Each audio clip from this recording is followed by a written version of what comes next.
Dengerin aku dulu. Aku masih ada perasaan sama kamu. Kenapa sih?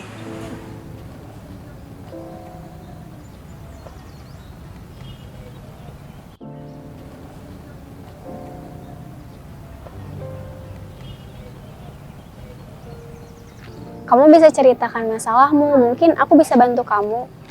Sebenarnya aku nggak enak nih Teh sama teman-temanku karena pacarku ini posesif banget. Posesif gimana maksudnya? Dia tuh gak ngebolehin aku belajar bareng sama teman-temanku dan main sama teman-temanku. Semuanya harus izin ke dia, jadinya capek. Kamu pernah dengar gak pacaran sehat? Pacaran sehat seperti apa ya Teh? Pacaran sehat itu pertama sehat fisik, berarti gak ada kekerasan fisik seperti memukul atau dipukul. Kedua, sehat mental, berarti gak membuat hati kita menjadi gelisah, tertekan, dan takut. Ketiga, sehat sosial, berarti hubunganmu dan teman-temanmu tetap terjaga. Dan terakhir yang harus kamu hindari yaitu perbuatan ke arah hubungan seks pranikah. Berarti selama ini pacaranku nggak sehat ya Teh? Lalu rencana kamu apa sekarang? Rencanaku itu aku mau ngobrol terbuka dengan dia, ngeberaniin diri agar tidak seperti ini lagi. Kalau begitu, besok kita bertemu lagi ya di sini setelah kamu berbicara dengan pacarmu. Oh siap Teh, terima kasih sudah mendengarkan curhatanku. Iya, sama-sama. Besok ada acara pembentukan PIK-R loh di kelurahan. PIK-R itu apa ya Teh? PIK-R itu Pusat Informasi dan Konseling Remaja. Nanti kamu akan dijelaskan mengenai informasi dan konseling terkait dengan keterampilan hidup. Kalau gitu besok aku tunggu ya. Oke Teh, siap. Kalau begitu kita jalan yuk.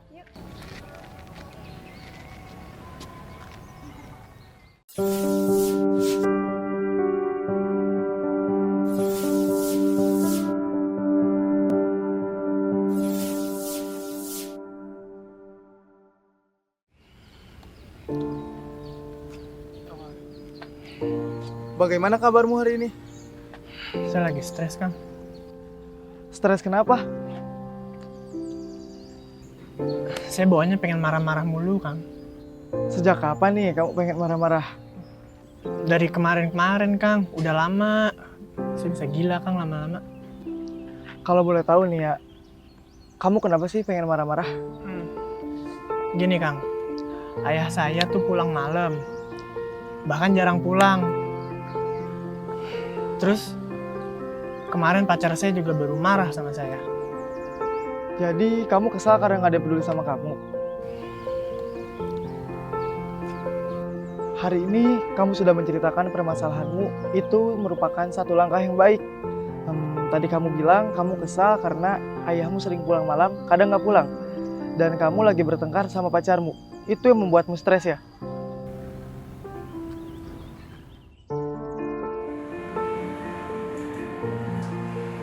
Dikit aja ya.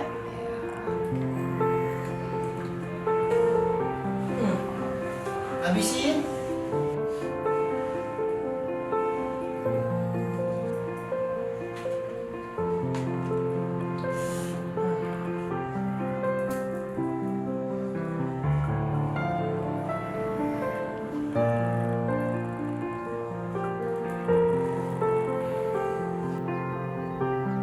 Oh iya, kemarin saya diajak ke tongkrongan saya, Kang.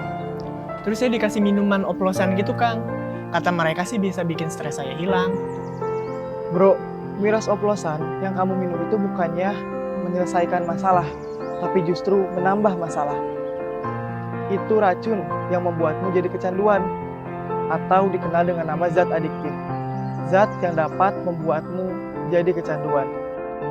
Nah, akibatnya, tubuhmu yang tadinya sehat jadi rusak, pernapasanmu yang tadinya sehat jadi rusak, penglihatanmu yang tadinya sehat jadi rusak, pencernaanmu yang tadinya sehat jadi rusak, perkembangan otakmu dan sistem sarafmu jadi rusak.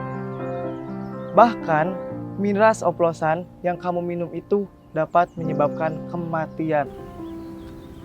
Jadi, kamu mau tubuhmu rusak selamanya? Nggak mau, Kang. Oh iya, aku ada tempat tongkrongan yang positif dan produktif buat kamu. Apaan tuh, Kang? Kalau begitu, besok siang ada pembentukan PIK-R di kelurahan. PIK-R itu pusat informasi dan konseling remaja. Nah, nanti di sana kamu akan diberikan edukasi mengenai kesehatan reproduksi remaja. Aku harap kamu hadir ya. Siap, Kang. Kasih, Kang.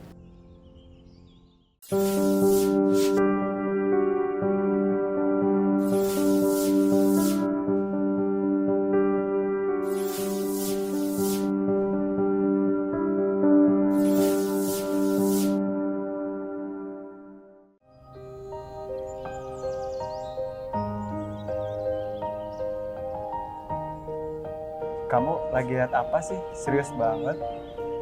Kayaknya enak ya kalau nikah muda. Pacaran aja putus nyambung mulu. Gimana kalau nikah? Ya siapa tahu kalau misalkan udah nikah nggak akan berantem mulu. Kamu mah kebanyakan nonton drama Korea mulu sih.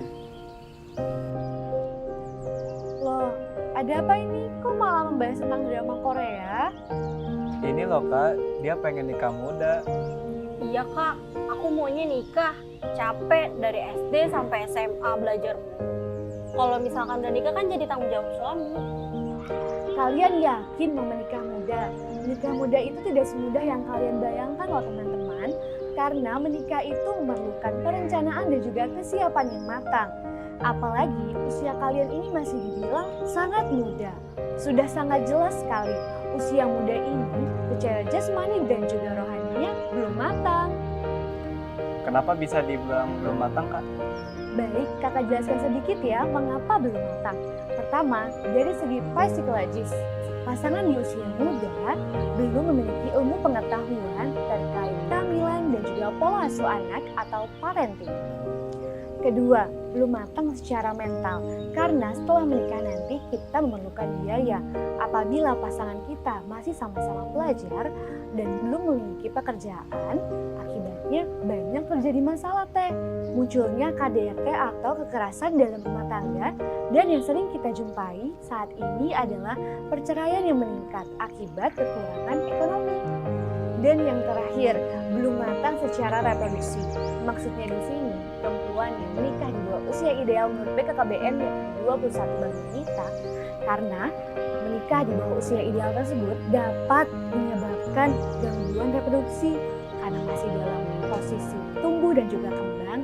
Ia dapat melahirkan anak yang berisiko stunting. Stunting, apa itu stunting teh?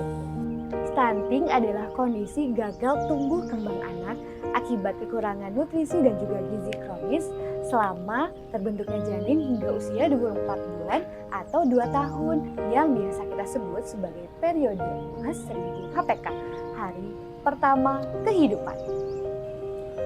Oh, jadi kalau anak yang pendek itu stunting ya teh? Ingat, anak yang pendek itu belum tentu stunting, tapi anak yang stunting itu sudah pasti dan jelas pendek. Nah, jadi gimana? Masih pengen nikah muda? Lagian juga kan ada kamu yang jadi reminder aku. Berarti secara gak langsung kita juga mendukung program pemerintah ya? Iya, betul banget Kang. Karena kita sebagai generasi muda yang menjadi masa depan bangsa, kita dapat berkontribusi aktif untuk memberikan edukasi dan juga informasi terkait bahaya pernikahan dini. Sesuai dengan slogan Genre, yakni katakan tidak pada pernikahan dini, katakan tidak pada seks bebas, dan katakan tidak pada nafsa. Karena apa? Karena kita generasi berencana. Karena saatnya yang muda yang berencana, salam genre.